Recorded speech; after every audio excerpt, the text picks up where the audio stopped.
Welcome. Tonight, let us leave the noise of the modern world behind.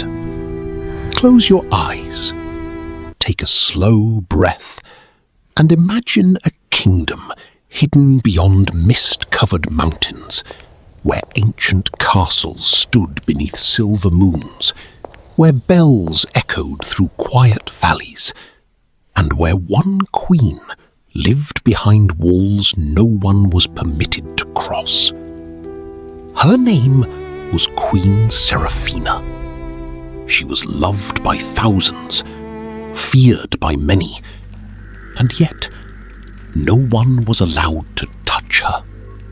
Not her servants, not her guards, not even the man who had sworn to love her for the rest of his life. For nearly 30 years, the Queen lived beneath a strange royal law, and no one knew why. Until one winter night, a young servant accidentally broke the oldest rule in the kingdom, and what happened afterward changed the kingdom forever. Long ago, in the peaceful kingdom of Valadorn, there stood a magnificent castle called Mooncrest. Its towers rose above the clouds. Its walls were built from pale grey stone. At night, thousands of candles illuminated its windows, making the castle appear like a constellation resting upon the mountainside. The people of Valadorn loved their queen. Seraphina had ruled for many years. She was intelligent, gentle, patient, and remarkably beautiful. She had long dark hair, soft green eyes, and a calm expression that rarely changed. But there was something unusual about her. The queen never allowed anyone to touch her. Her servants placed clothing beside her door. Her ladies-in-waiting never brushed her hair. When she walked through the palace, guards remained several steps away. Even when receiving gifts from nobles, the gifts were placed upon a table. No one handed them directly to her. And when the queen became ill, the royal physician was forced to examine her without touching her. A strange law had been written into the royal records. No person shall place a hand upon the queen. Breaking the law meant immediate exile from the kingdom. Some people thought the queen was proud. Others believed she carried a terrible curse. Some whispered that her skin was poisonous. Others said that anyone who touched her would die before sunrise. But the queen never explained. She simply lived behind her walls of silence. Years earlier, Seraphina had been a princess. She was the only daughter of King Edmund. As a child, she was known throughout the kingdom for her laughter. She loved riding horses. She loved walking through gardens. And most of all, she loved people. She would hug servants. She would hold the hands of elderly villagers. She would sit beside sick children. She believed a kingdom was not made of castles, but of people. Then, one summer evening, everything changed. A mysterious illness spread through the royal family. The Queen's mother became sick first, then her father, then several members of the royal household. Within weeks, the castle became silent. Doctors came from distant kingdoms. They examined everyone.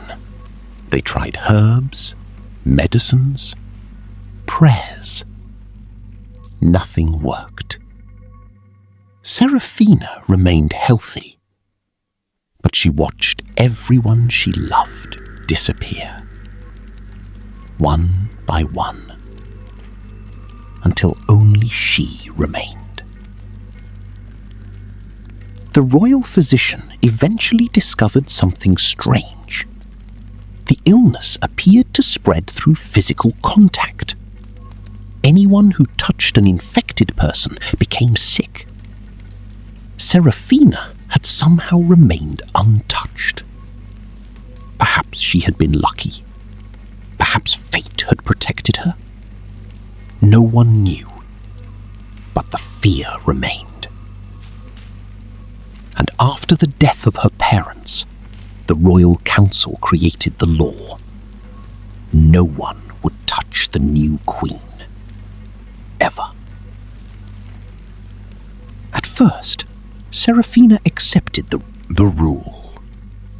She thought it would last only a few months, then a year, then 5 years, then 10. The kingdom grew accustomed to it. The queen lived alone. She ate alone. She slept alone. She walked alone. Even during celebrations, she stood apart from everyone. People bowed to her. People praised her. But no one embraced her. No one held her hand. No one placed a comforting hand upon her shoulder.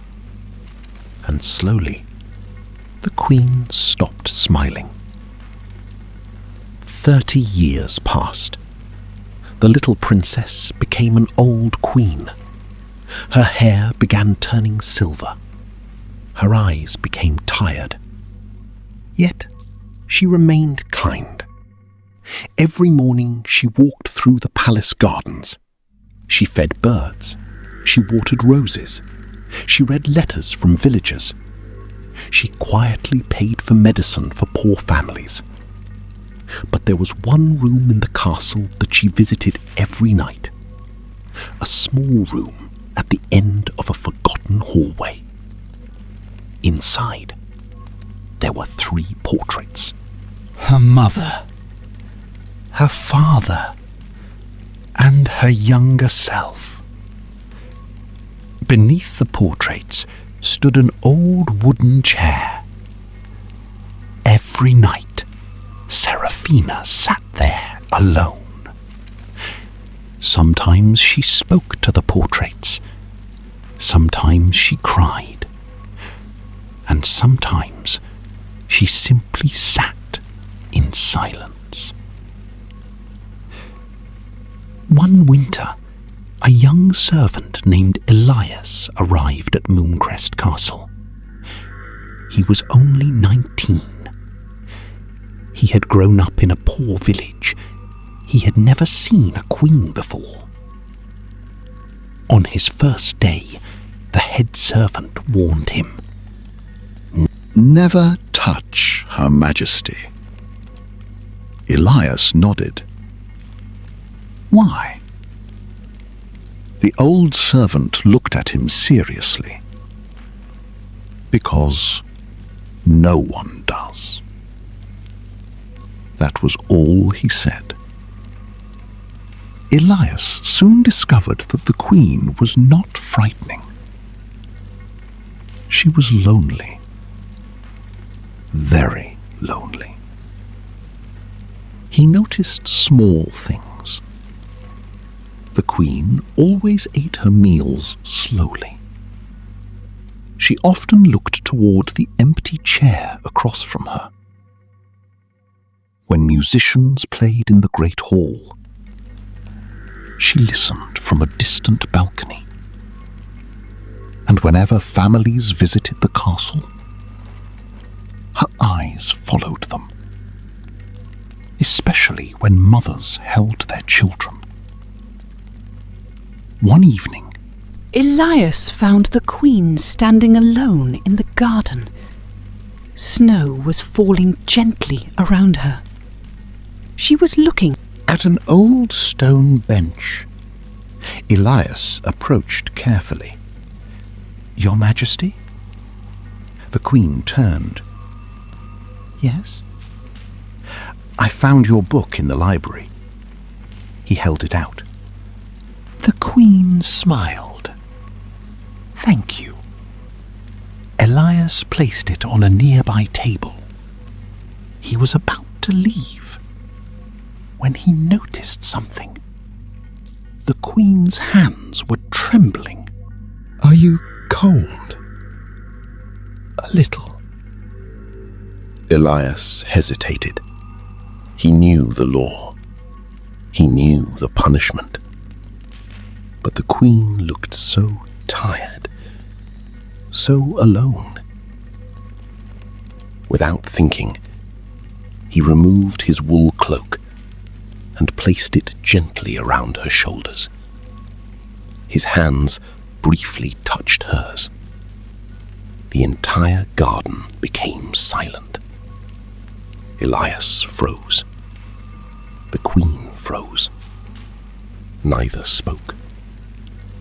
For 30 years, no one had touched her. And now, someone had. Elias expected the guards to arrive. He expected the Queen to scream. He expected himself to be arrested. But none of that happened. Instead, the Queen looked down at his hands. Then she began, not loudly, not dramatically, just quiet tears falling onto the snow. Elias whispered, "I'm sorry, Your Majesty." The Queen shook her head. "No." Her voice trembled. "Don't be sorry." She looked at him. "For the first time in 30 years, I am not afraid." The next morning, the entire palace was in panic. The royal council demanded Elias's arrest. The guards wanted him removed. But the Queen refused. She ordered everyone to leave her chamber. Then she called Elias inside. For the first time, she told him the truth. The illness that had killed her family had never been proven to be contagious. The royal physician had been terrified. The council had been terrified. And after the deaths, everyone became afraid of touching her. The law was created to protect the Queen. But eventually, protection became imprisonment. Serafina had spent 30 years believing that if she allowed anyone close, she might destroy them. So she remained alone, even when she desperately wanted someone beside her. Elias listened quietly. Then he asked, "Your Majesty, do you still believe you are dangerous?" The Queen looked toward the window. "I don't know." Elias smiled gently. Then perhaps someone should finally stay long enough to find out. Weeks passed. Elias remained at the castle. He never forced the Queen to accept his presence. He simply stayed nearby. He read books aloud. He brought her tea. He walked beside her through the gardens. At first, they maintained the old distance. Then one day, the Queen reached for a flower. Her hand trembled. Elias gently steadied the vase. Their fingers touched. Neither moved away. The Queen smiled. A real smile. the first one in many years. News slowly spread through the kingdom. People began whispering. The Queen had been touched, and nothing happened. No one died. No curse appeared. The old fear began to disappear. Then, something extraordinary happened. The Queen opened the castle gates. Something extraordinary happened. The Queen opened the castle gates. For the first time in 30 years, ordinary people were invited inside. Farmers, children, mothers, old men, travellers, everyone. And the Queen walked among them, without guards surrounding her, without barriers, without fear. At first, people were nervous. Then an elderly woman approached. She was carrying a small bouquet of wildflowers. She placed them on the table. The Queen smiled. "Thank you." The old woman hesitated. Then she asked softly, "May I?" The Queen understood. She extended her hand.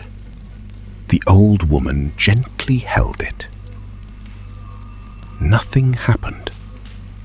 No curse, no illness, only warmth. And suddenly, the entire courtyard began to cry.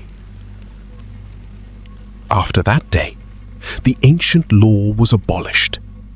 The Queen began visiting villages. She sat beside sick children.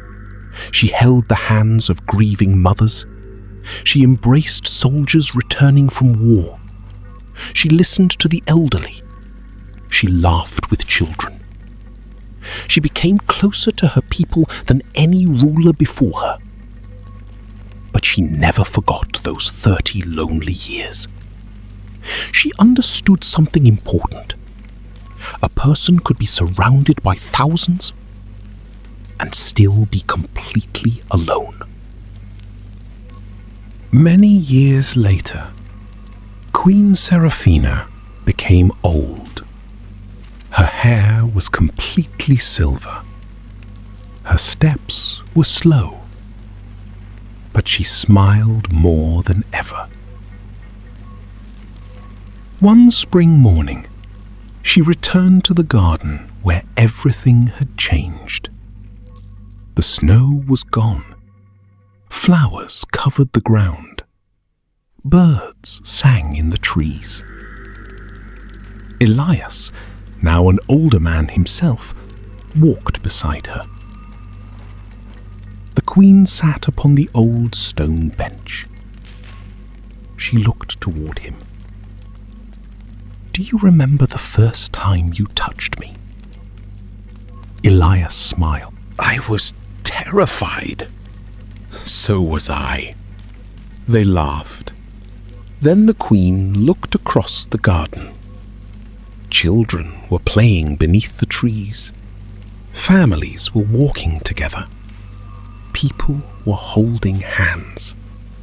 And she whispered, 30 years. I thought touch was something dangerous." Elias looked at her. "What do you think now?" The Queen smiled. "Now I know. It was loneliness that was dangerous." Queen Seraphina died peacefully many years later. She was buried beneath the oldest rose tree in the royal garden. There was no great golden monument, no enormous statue, only a simple stone. And beneath her name, the people carved a single sentence. She spent half her life behind a wall of fear, and the rest teaching us how to open the gates. For generations afterward, mothers told their children the story of the queen nobody was allowed to touch. But they did not tell it as a story of a curse. They told it as a story about loneliness, about fear, about kindness, and about how sometimes the smallest act of human warmth can break a wall that has stood for decades. So tonight, as you close your eyes, remember Queen Seraphina. Remember the woman who lived surrounded by people, yet spent 30 years feeling completely alone. And remember that sometimes a hand held gently, a shoulder offered, or a simple act of kindness can mean more than 1,000 words. The castle of Mooncrest eventually disappeared beneath the forests. Its towers crumbled, its halls became silent. But the old rose garden remained. And every spring, wild roses bloom beneath the ancient trees. Some say that when the evening wind moves softly through the flowers, you can almost hear a woman's gentle laughter. Perhaps it is only the wind. Or perhaps it is the memory of a queen who finally learned that she was never meant to live alone.